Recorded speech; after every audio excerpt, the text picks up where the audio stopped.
പുതിയ വീഡിയോയിലേക്ക് എല്ലാവർക്കും സ്വാഗതം.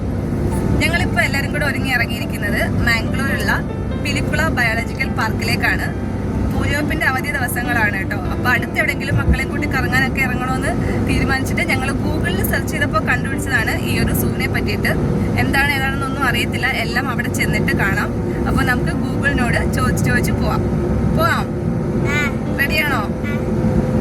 കാസർഗോഡ് ടൗണിൽ നിന്നും ഏകദേശം 59 കിലോമീറ്റർ ദൂരമാണ് പിലിക്കുള ബയോളജിക്കൽ പാർക്കിലേക്ക്. കർണാടകയിലെ മാംഗ്ലൂർ നഗരത്തിലുള്ള പ്രധാനപ്പെട്ട വിനോദസഞ്ചാര കേന്ദ്രങ്ങളിൽ ഒന്നാണിത്. മാംഗ്ലൂർ നഗരത്തിലെ തന്നെ വാമഞ്ചൂർ എന്ന സ്ഥലത്താണ് ഈ പാർക്കുള്ളത്. മുൻപിൽ വിശാലമായിട്ടുള്ള പാർക്കിംഗ് ഏരിയ ഉണ്ട്. പാർക്കിങ്ങിനോട് ചേർന്ന് തന്നെ ടോയ്ലറ്റ് ഫെസിലിറ്റി ഉണ്ട്. അകത്തേക്ക് കയറി ചെല്ലുമ്പോൾ അവിടെ മുന്നിൽ തന്നെ ATM-ഉം അതുപോലെ ചെറിയ കുറച്ച് ഷോപ്പൊക്കെ ഉണ്ട്. ഇതൊരു 1 ഡേ പാക്കേജാണ്. മൊത്തം 800 രൂപയാണ് ടിക്കറ്റ് ചാർജ് ആയത്. രാവിലെ 9:30 മുതൽ വൈകിട്ട് 5:30 വരെയാണ് എൻട്രി ടൈം.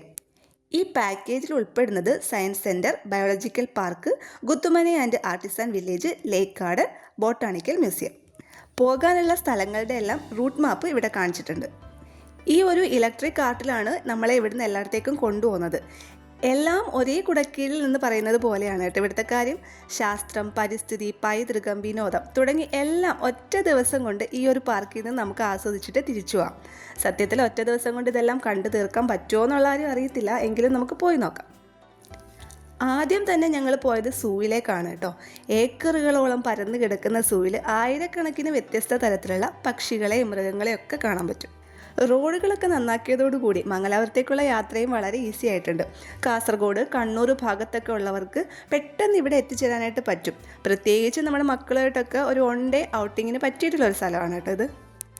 അങ്ങനെ ഞങ്ങൾ സൂവിൽ കയറി ഒരുപാട് പക്ഷികളെ ഇവിടെ കാണാനായിട്ട് പറ്റും. അത് കഴിഞ്ഞാൽ പിന്നെ പാമ്പുകളുടെ ഒരു സെക്ഷൻ ഉണ്ട്. നാട്ടിലുള്ള എല്ലാ പാമ്പുകളെയും പിടിച്ചുകൊണ്ട് വന്ന് ഇവിടെ ഇട്ടിട്ടുണ്ട്. എനിക്കാണെങ്കിൽ ഭയങ്കര പേടിയുള്ളൊരു ജീവിയാട്ടെ ഈ പാമ്പ്. കാണുമ്പം തന്നെ മേലൊക്കെ ഇങ്ങനെ പെരുത്ത് കയറും. പിന്നെ കൂട്ടിലടച്ചിരിക്കുകയാണല്ലോ എന്നുള്ളൊരു ധൈര്യത്തിലാണ് നിൽക്കുന്നത്. മക്കൾക്കാണെങ്കിൽ ഇതിന് ഒരു പേടിയില്ല, കണ്ടില്ലേ, ഓടി നടന്ന് കാണുമെല്ലാം. അടുത്തത് മൃഗങ്ങളാണ്. പ്രകൃതിയോട് ഇണങ്ങി നിൽക്കുന്ന തരത്തിലുള്ള ഒരു ആംബിയൻസ് ആണ് കേട്ടോ ഇവിടെ. കറക്റ്റ് ഒരു കാടിനുള്ളിൽ എങ്ങനെയാണ് മൃഗങ്ങൾ ജീവിക്കുന്നത് അതുപോലെയാണ്. ഞാൻ പോയിട്ടുള്ള 1-2 സൂലൊക്കെ മൃഗങ്ങളെ ഇങ്ങനെ അഴിക്കുള്ളിൽ അടച്ചിട്ടിരിക്കുന്നത് കണ്ടിട്ടുണ്ട്. അത് അതിനകത്ത് കിടക്കും, അവിടെ തന്നെ ഭക്ഷണം കൊണ്ടിട്ട് കൊടുക്കും. അങ്ങനത്തെ ഒരു രീതിയാണ്. പക്ഷേ ഇവിടുത്തെ ഈ ഒരു രീതി വളരെ നല്ലതായിട്ട് തോന്നി. ഈ മൃഗങ്ങൾക്കൊക്കെ ഇങ്ങനെ പ്രകൃതിയോട് ഇണങ്ങി ജീവിക്കാൻ പറ്റുന്ന ഒരു സാഹചര്യമാണ് ഇവിടെ. പിന്നെ ഇതേ കാട്ടിലെ രാജാവുണ്ട് കേട്ടോ. പക്ഷെ രാജാവിനെ നേരിട്ട് കാണാൻ പറ്റിയില്ല, ഭയങ്കര ഉറക്കമായിരുന്നു. ദേ അവിടെ കിടക്കുന്നുണ്ട്. ഇവിടെ വന്നിട്ട് ടൈഗറിനെ നേരിട്ട് കാണാൻ പറ്റിയെന്നുള്ളതാണ് ഒരു വലിയ കാര്യമായിട്ട് എനിക്ക് തോന്നുന്നത് കേട്ടോ. മക്കൾ ആദ്യമായിട്ടാണ് ഇത്ര അടുത്തിങ്ങനെ തുറസായിട്ട് കടുവയെ കാണുന്നത്.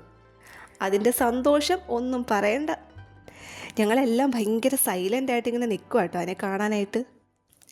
വീഡിയോ ഇഷ്ടമാവുന്നുണ്ടെങ്കിൽ ലൈക്ക് ചെയ്യാനും നിങ്ങളുടെ അഭിപ്രായങ്ങളൊക്കെ കമൻറ്റ് ചെയ്യാനും മറക്കല്ലേ.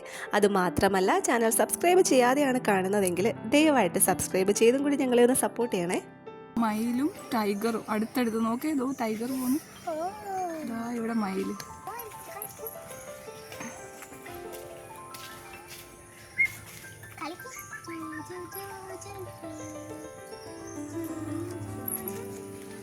ഇതിനകത്ത് കയറിയ പിന്നെ കുറേ നടക്കാനുണ്ട് കേട്ടോ.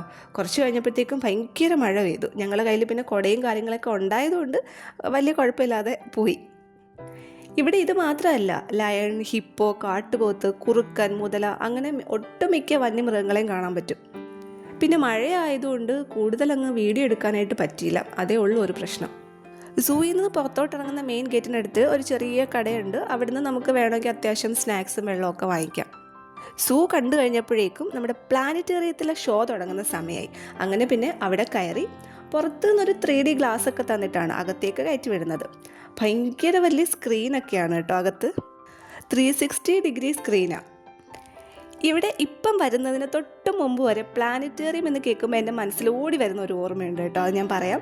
കുട്ടിക്കാലത്ത് എപ്പോഴോ, അതായത് വളരെ ചെറുതിൽ 1-ലോ 2-ലോ എന്തോ പഠിക്കുന്ന സമയത്താണ് സ്കൂളിൽ നിന്ന് ടൂർ പോയപ്പം ഏതോ ഒരു പ്ലാനറ്റോറിയത്തിൽ പോയതും അവിടെ ഇങ്ങനെ ആകാശത്ത് നക്ഷത്രങ്ങളെയും ചന്ദ്രനെയും ഒക്കെ ഇങ്ങനെ കണ്ട ആ ഒരു കാഴ്ച ഇപ്പോഴും എൻ്റെ മനസ്സിലുണ്ട്.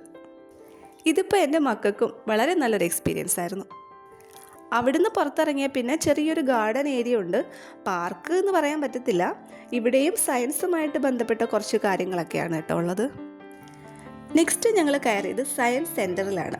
ഇതിനുള്ളിൽ കയറുന്നത് പഠിക്കുന്ന കുട്ടികൾക്കൊക്കെ നല്ലൊരു എക്സ്പീരിയൻസ് ആയിരിക്കും. നമ്മൾ കുട്ടിക്കാലത്ത് പഠിച്ചിട്ടുള്ള ഫിസിക്സും സയൻസുമായിട്ടൊക്കെ ബന്ധപ്പെട്ട കുറച്ച് കാര്യങ്ങളുടെ ഡെമോൺസ്ട്രേഷൻ ഉണ്ട് ഇവിടെ. എല്ലാം നമുക്ക് ചെയ്തു നോക്കാം. അതിൻ്റെ എല്ലാം ഡീറ്റെയിൽസും ഇവിടെ എഴുതി വെച്ചിട്ടുണ്ട്. ഇപ്പോൾ ഞങ്ങൾ ചെയ്യുന്നത് ഇങ്ങനെ ചുഴി ഉണ്ടാവുന്നത് എങ്ങനെയാണെന്നാണ് കേട്ടോ. നമ്മളെല്ലാവരും ചെയ്തിട്ടുള്ള ഒരു കാര്യമായിരിക്കും. ബക്കറ്റിൽ വെള്ളം നിറച്ചിട്ട് അതിനകത്ത് ഇങ്ങനെ ചുഴി ഉണ്ടാക്കി കളിക്കുമായിരുന്നില്ലേ? അങ്ങനെ കളിക്കുന്ന സമയത്ത് അറിയുന്നുണ്ടോ ഇത് എന്തെങ്കിലും സയൻസ് ഉണ്ട്, ഇതിൻ്റെ പുറകിൽ സയൻസാണ് വർക്ക് ചെയ്യുന്നതെന്നൊക്കെ? എന്തായാലും ഈ ഒരു സ്ഥലം അടിപൊളിയാണ് കേട്ടോ. ഒരുപാട് കാര്യങ്ങൾ ഇവിടുന്ന് മനസ്സിലാക്കാനുണ്ട്. കുട്ടികൾക്ക് മാത്രമല്ല, നമുക്കും. ഇത്രയും കാര്യങ്ങളൊക്കെ കണ്ടിറങ്ങിയപ്പോഴേക്കും പിന്നെ 5 മണി കഴിഞ്ഞു. ഇനിയും കുറേ കാര്യങ്ങളുണ്ട് ഇവിടെ കാണാനായിട്ട്. അതെല്ലാം കാണാൻ വേറൊരു ദിവസം വരാം. ഈ വീഡിയോ ഇവിടെ വെച്ച് അവസാനിപ്പിക്കുകയാണ്. പുതിയ വീഡിയോ ആയിട്ട് കാണുന്നത് വരെ ബൈ.